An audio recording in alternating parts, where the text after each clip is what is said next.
The first time I saw Miriam's hands, I stopped breathing. For 25 years, those hands had brought thousands of babies into this world. Steady, precise, gifted, she was one of the most respected OBGYNs in the state, a black woman who had clawed her way to the top of a field that rarely made room for people who looked like her. But the hands I saw that morning told a different story.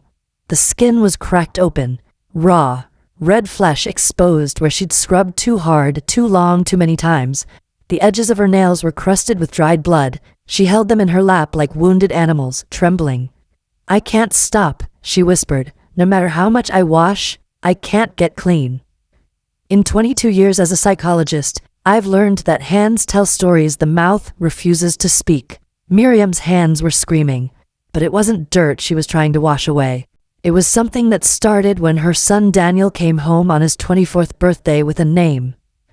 Miriam arrived at that first session carrying a photograph. Her son, handsome, light-skinned, his father's complexion showing through his mother's features. A medical student, she told me, following in her footsteps. My greatest achievement, she called him. But when she held that photograph, her fingers trembled, and when her eyes met her son's frozen smile, I didn't see maternal pride. I saw terror, a mother afraid of her own child's face. Whatever brought Miriam to my office was going to take us somewhere very dark. I just didn't know yet how dark. When a parent displays fear toward their own child, it rarely stems from the child themselves. The fear is almost always a projection, something from the parent's past mapped onto the child's present. Miriam wasn't seeing Daniel in that photograph. She was seeing someone else. Someone the conscious mind refused to name, but the body remembered perfectly. In some sessions, my patients heal just by talking, but some stories stay with me. They keep me awake at night. Today, I'm sharing one of those stories with you. If you're listening to this and you have things you've never been able to say out loud, share what's on your heart in the comments. Tell me where you're listening from. I read every single comment. I hear every story. If you want to hear more therapy stories that I've never been able to forget, subscribe and turn on notifications. If this story touches something inside you, support me by liking this video. One day, I'd love to hear your story too. If you want me to share it in my next video, send it to the email address in my profile. Remember, our stories heal a little when we share them. Miriam didn't speak for the first 7 minutes of our session. She sat rigid in the leather chair, her destroyed hands folded carefully in her lap, her gaze fixed on a spot somewhere past my shoulder. I've witnessed this before. The body arrives to therapy long before the mind is ready to follow. She was striking. 51 years old, but carrying herself with the quiet dignity of someone who had fought for every inch of respect she'd ever received. The lines around her eyes spoke of long nights in delivery rooms. The gray at her temples spoke of battles won and lost. As a black woman in a predominantly white medical field, she'd had to be twice as good to be considered half as worthy. And she had been chief of obstetrics. 25 years of spotless reputation. Until 6 months ago, they put me on medical leave. Her voice emerged flat, clinical, the way doctors describe someone else's tragedy. I can't touch the babies anymore. I waited. The silence stretched between us like a held breath. Every time I hold a newborn, I think. She stopped. Her throat moved visibly. I think about what they might become. What they might become. Not who. What. As if babies were ticking time bombs, not bundles of possibility. That single word choice revealed everything. And nothing. What was Miriam seeing when she looked at newborns? What future haunted her so completely that she could no longer do the work she'd dedicated her life to? The shift from who to what is significant in therapeutic language. It signals dehumanization, a defense mechanism that creates emotional distance from overwhelming feelings. Miriam wasn't just afraid of babies, she was afraid of humanness itself, of potential, of what lies dormant in every person, waiting to emerge. This level of existential dread doesn't come from nowhere. Something had shattered her faith in human nature at its most fundamental level. Miriam. I leaned forward slightly. What happened 6 months ago? Her eyes finally met mine, and what I saw there made my chest tighten. It wasn't just pain, it wasn't just fear. It was something I rarely encounter in 22 years of practice, a kind of existential horror. The look of someone whose entire understanding of reality has crumbled. My son found his father. The words hung suspended between us, simple words, common enough in the age of DNA testing. Thousands of donor-conceived children find their biological parents every year. But the way Miriam spoke them, like she was announcing a terminal diagnosis, told me this was different. Daniel was so excited. Her hands began moving now, rubbing against each other unconsciously, the raw skin catching against itself. He came home with this printout, from one of those DNA websites. He'd found a match, a biological father. A hollow laugh escaped her. He kept saying, "Mom, I finally know where I come from." I noticed the way her jaw tightened, the slight hesitation before certain words, the way her body seemed to contract inward, making itself smaller. "You used a sperm donor." It wasn't a question. 25 years ago. Donor 847. She recited the number like a curse, like something contaminated. That's all he was supposed to be, a number, a means to an end. I wanted a child, but I didn't want. She stopped herself. The unfinished sentence hung in the air, pregnant with meaning. "You didn't want what?" Her gaze dropped to her lap, to those wounded hands. She began rubbing them again, harder this time, as if trying to erase something written on her skin. "A man." The word came out barely audible. I didn't want a man. In 22 years of practice, I've learned to hear what patients don't say. That single sentence, "I didn't want a man," contained decades of compressed pain. There was a reason Miriam chose single motherhood, a reason she'd structured her entire existence around avoiding men. And whatever that reason was, it was about to collide with her present in the most devastating way imaginable. The donor she'd chosen to avoid intimacy with men was about to become very, very real. "Tell me about donor 847. I kept my voice steady, neutral. "What did Daniel discover?" Miriam's entire body went rigid, her breathing shifted, shallow, rapid, the precursor to panic. Her eyes glazed slightly, the way they do when the mind retreats from unbearable information. "His name." Each word emerged separately, as if speaking them together would make them too real. "Donor 847 has a name. And that name frightens you." She nodded slowly. Her lips parted, but no sound emerged. Whatever this name represented, her body was refusing to release it. "You don't have to tell me today," I offered. "We can." "No." The word cut through the room like a scalpel. "If I don't say it now, I never will. And it's eating me alive. Every day, it's eating me alive." She drew a breath, then another. Her hands gripped each other so tightly the knuckles went white beneath the damaged skin.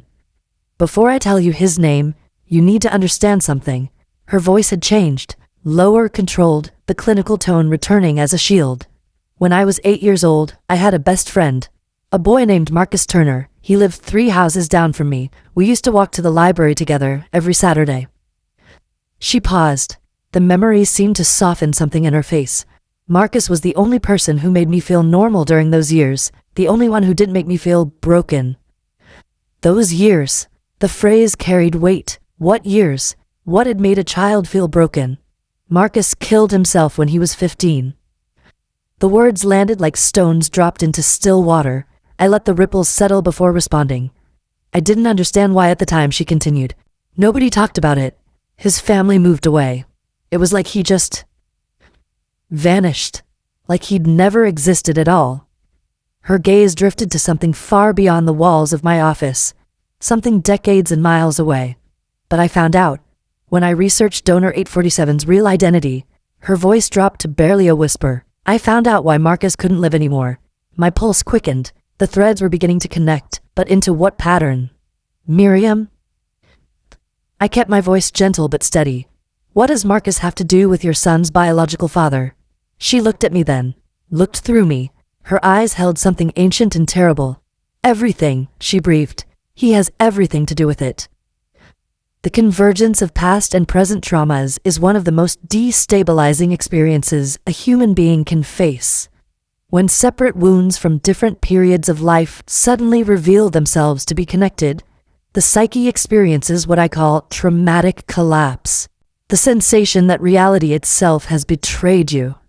Miriam wasn't just dealing with a difficult discovery about her son's donor, she was facing the realization that her past and present had been entangled all along, without her knowledge. The universe, it seemed, had been keeping a terrible secret. The second session, Miriam arrived carrying newspaper clippings. Old ones, yellowed with age. From the late 1990s, she spread them across my coffee table with the precise movements of a surgeon laying out instruments. Her hands were worse than before, fresh bandages already spotting through with blood. After Daniel showed me the DNA results, I couldn't sleep. Her voice held an eerie calm, the stillness before a storm. I spent 72 hours researching. I needed to know who. Her composure cracked momentarily. Who I had chosen. The shift in Miriam's language was significant. In our first session, she'd spoken clinically, using medical terminology to distance herself from emotion. Now she was speaking viscerally. Who I had chosen, as opposed to the donor I selected. This shift signals movement from intellectual processing to emotional confrontation. The defense walls were beginning to crumble. Whatever she was about to reveal, her psyche was preparing to finally release it. I studied the headlines scattered before me. Local man sentenced to 22 years for serial child abuse. 8 victims testify in Holloway trial. The monster next door. How a predator hid in plain sight. My stomach contracted. The pieces were falling into place, and the picture they formed was horrifying. Richard Holloway. Miriam's voice was barely audible. Donor 847's real name is Richard Holloway. She pointed to the largest headline with a trembling finger. He was convicted of sexually abusing 8 children, boys, all between 6 and 10 years old. He was their little league coach, their Sunday school teacher, the friendly neighbor who offered to babysit. Her hand dropped to her lap, and in 1987, before anyone knew what he was, he walked into a fertility clinic and became Donor 847. The room seemed to contract around us. I've heard many terrible things in this office, stories of abuse, betrayal, loss that defies language, but this carried a unique horror, the violation of choice, of informed consent, of bodily autonomy in its most profound form. The screening back then, I managed, it wasn't what it is today. No. A bitter sound escaped her throat, something between a laugh and a sob. They verified he was healthy, educated, tall, good bone structure. She spat the last words. They measured his height, cataloged his eye color, tested his blood type, but they never asked if he was a monster. They never asked what he did to children when no one was watching. What Miriam was experiencing is a profound form of betrayal trauma, not by a person, but by a system. She had trusted the medical establishment. She had followed the rules, done her research, made what she believed was an informed decision, and the system had failed her in the most intimate way possible. This type of institutional betrayal often compounds personal trauma, creating layers of anger, grief, and helplessness that can take years to untangle. There's more. Miriam's breathing had become rapid, shallow. I recognized the precursors to panic, but I also knew stopping her now would be worse. The infection needed to surface. He donated over 200 times, 200, before they caught him, before anyone knew what he was capable of. He'd already fathered dozens of children. Her voice climbed higher. Daniel found 37 half-siblings through that DNA website. 37 confirmed. And those are just the ones who've taken the test. There could be 50 more, 100, all of them carrying. She couldn't complete the thought. Her body began to shake. And Marcus. I said his name gently, bringing us back to the thread she'd left dangling. How does Marcus connect to Richard Holloway? Miriam's shaking stopped. Her entire body went unnaturally still, the way prey animals freeze when a predator is near. Court records are public, she whispered. The trial transcripts, every victim listed by first name and last initial. Marcus T. age 12. Her eyes closed. I knew it was him the moment I saw it. I knew because I remembered how he changed that year, how he stopped wanting to go to the library, how he started flinching when anyone touched him. Her voice cracked open. I should have recognized it. I was going through the same thing at home and I didn't see it in him. I was too busy hiding my own nightmare to notice his. The same thing. My heart clenched as the final piece revealed itself. Miriam. I kept my voice soft, steady. What was happening to you? A long silence. When she spoke again, her voice had flattened, the dissociative monotone survivors used to survive the telling.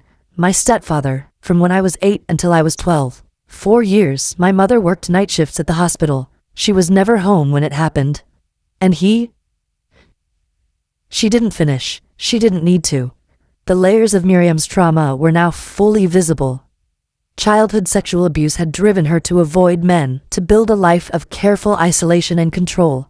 She had chosen sperm donation specifically to have a child without male involvement, and in a twist of almost incomprehensible cruelty, that choice had connected her, permanently, biologically, to another predator. Worse still, this predator had destroyed her only childhood friend. The universe seemed to be playing a sadistic joke, weaving her traumas together across decades without her knowledge. That's why you became an OBGYN, I said quietly. That's why you dedicated your life to bringing new life into the world. Miriam nodded slowly. I wanted to be there for the beginning, for the pure part, before the world gets its hands on them. Her voice fractured. Before men like my stepfather, men like Richard Holloway, before they have a chance to destroy what's innocent. It was our 5th session when Miriam arrived without bandages. Her hands were still damaged, the skin mottled pink and white, scarred from months of compulsive washing, but she held them differently now. Not hidden, not clenched, open in her lap, palms up, as if finally ready to release what they'd been carrying. I need to tell you about Daniel. She began. About what's really destroying me. I nodded, waiting. Daniel knows who Richard Holloway is, what he did. He read all the same articles I did. Miriam's jaw tightened. And he's forgiven him. Forgiven him? Richard is dying. Cancer. He's in hospice care now, a shriveled old man in a wheelchair, tubes running in and out of him. Her voice carried an edge of something dark. He found God in prison, apparently. Rehabilitated. Reformed. The usual narrative predators tell when they want absolution. She paused, her hands pressing together. Daniel has been visiting him, regularly, building a relationship with his biological father. The words dripped with venom. My son looks at the man who destroyed Marcus, who violated 8 children, and he sees a person deserving of compassion. Daniel's response reveals something profound about nurture versus nature. Raised by a mother who, despite her trauma, taught him empathy and compassion, he was applying those very values to a man who had caused immense suffering. It was both beautiful and deeply complicated. Miriam had succeeded in raising a kind, forgiving human being, and that success was now tearing her apart. Her greatest achievement as a mother had become her greatest source of anguish. But that's not the worst part. Miriam's voice dropped lower. Her body hunched forward, as if protecting herself from her own words. Daniel wants to specialize in pediatrics. He wants to work with traumatized children, to help them heal. She looked up at me with red-rimmed eyes, and every time he talks about it, about helping vulnerable children, I feel sick. Because I can't stop asking myself. Her voice broke into a whisper. What if it's not compassion? What if there's something else driving him, something in his blood that I put there? There it was. The core wound, the thought so terrible she could barely speak it aloud. She was afraid her son was a predator. No evidence, no incidents, no warning signs in 24 years of mothering. Just the knowledge of whose genetic material had combined with hers to create him. Just the terror that blood might be thicker than love. This is what trauma does at its most destructive. It takes our rational minds hostage. It makes us see monsters in the faces of those we love most. Miriam knew, intellectually, scientifically, that predatory behavior isn't genetically transmitted like eye color. She was a doctor. She understood biology. But trauma doesn't operate in the rational realm. Trauma lives in the body, in the nervous system, in the hands she couldn't stop washing. Her logical brain and her traumatized body were at war, and her body was winning. Miriam, I held her gaze firmly. Has Daniel ever done anything in 24 years that made you genuinely concerned? Any behavior that seemed inappropriate? She shook her head slowly. Tears spilled down her cheeks. Never. Not once. He's gentle, thoughtful. He cried for 3 days when our cat died. He still calls me every night from medical school just to hear my voice. Her body began to shake. He's everything I hoped he'd be, everything I raised him to be. And I look at him now and all you can see is Richard Holloway. Yes, The word came out as a sob, and I hate myself for it. I hate myself so much. Close your eyes. Miriam blinked at me, surprised by the shift. Please, trust me, close your eyes. She hesitated, then complied. Her breathing slowed slightly. Picture Daniel as a newborn. The first moment you held him, what did you feel? A small sound escaped her. Half gasp, half sigh. Everything. I felt like my whole life finally made sense, like all the pain had been leading somewhere. Now picture him at 5, learning to ride a bicycle, falling down and getting back up. A ghost of a smile crossed her lips. He was so determined, wouldn't let me help, said he had to do it himself. Now picture him at 10. What was he like at 10? The smile grew. He was building things constantly. He wanted to be an architect. He built our entire apartment building out of popsicle sticks. Took him 3 months. And at 15, the age Marcus was when he died. Miriam's eyes opened. She understood what I was doing. Daniel at 15, I continued. What was he doing at the age Marcus couldn't survive to? Her voice thickened with emotion. He was volunteering at a homeless shelter. He'd started a fundraiser at school for kids who couldn't afford lunch. He was... She stopped. Let the tears come. He was becoming exactly who I'd hoped he'd be. That person, I pressed forward, is not an accident of genetics. Richard Holloway didn't create that boy. You did. Every value you taught him, every conversation about right and wrong, every night you stayed up when he was sick, every time you chose to be present, to be loving, despite your own pain. That's what shaped Daniel, not a donation in a cup from a monster he's never known. Memory reconstruction is a powerful therapeutic tool. By walking Miriam through Daniel's development, moment by moment, year by year, I was helping her nervous system recognize what her rational mind already knew. Daniel was shaped by love, not genetics. The frightened animal brain that saw Richard Holloway in her son's face needed to be shown, not told, that Daniel was Miriam's creation. Every milestone she remembered was evidence against her deepest fear. Miriam wept then. Not the suppressed tears of previous sessions, great, heaving sobs that seemed to come from somewhere ancient inside her. For the first time since we'd begun working together, she allowed herself to feel something other than fear and self-hatred. She felt grief. Grief for Marcus, for her stolen childhood, for the mother she'd been before this truth crashed down on her. And in that grief, I glimpsed the first light of healing. It was our 8th session when Miriam mentioned the invitation. Daniel wants me to come with him. Her voice was measured, controlled, the clinical tone she used when discussing unbearable things. To meet Richard, before he dies. Every alarm in my professional mind began ringing. A meeting between Miriam and the man who embodied everything that haunted her. It could be breakthrough or catastrophe. What did you tell him? That I'd think about it. She examined her hands, still scarred, but healing. The compulsive washing had reduced from 50 times daily to 12. Progress measured in damaged skin. But I think I need to go. Why? Because if I don't, I'll lose my son. Her voice cracked on the last word.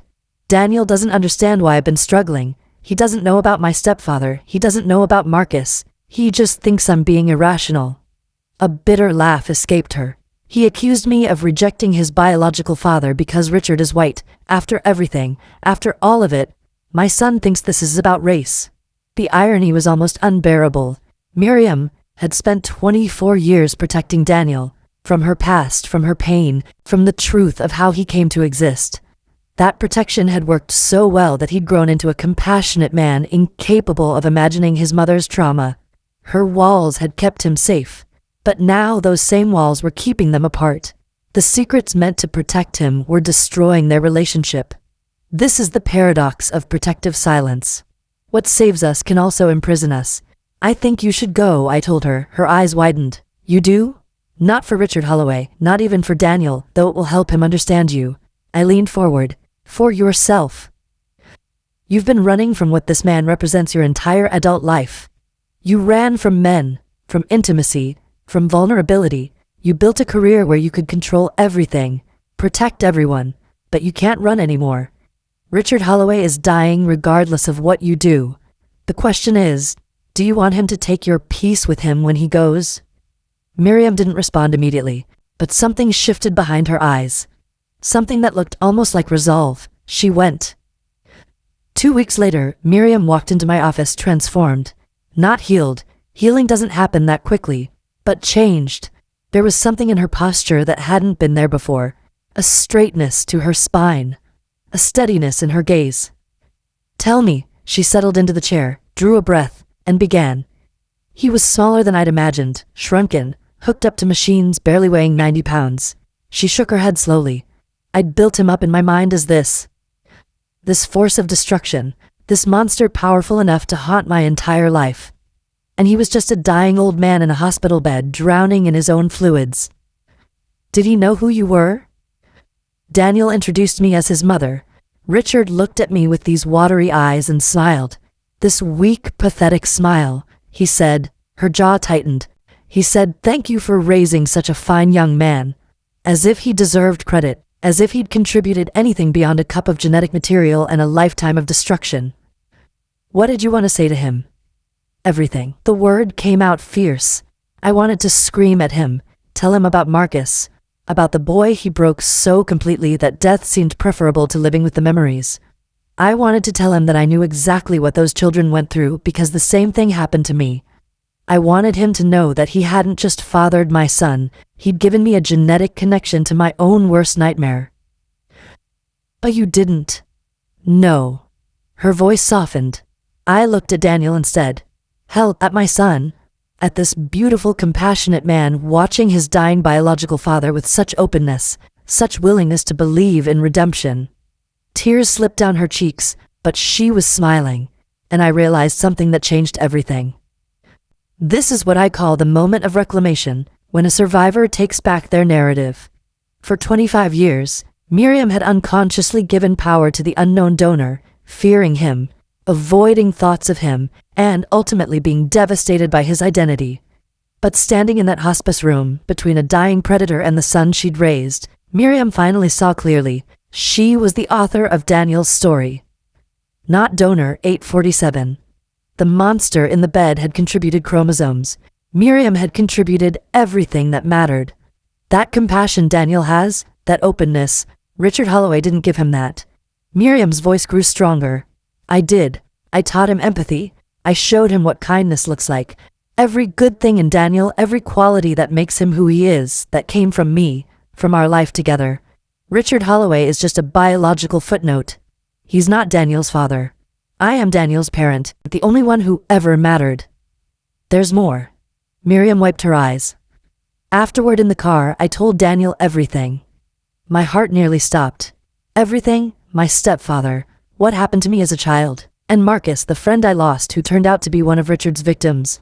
Her voice wavered but held. I told my son that his biological father is connected to the darkest chapters of my life. How did he respond? Fresh tears spilled down her face, but her expression held something I hadn't seen before. Peace. He pulled over the car, and he held me. For 20 minutes my grown son held me while I sobbed like a child. He kept whispering, "I'm so sorry, Mom. I didn't know. I'm so sorry." She had to stop, to breathe, to gather herself. And then he made me a promise. He looked me in the eyes and said, "I understand now. I understand why you were so scared. And I promise you, I will never be him.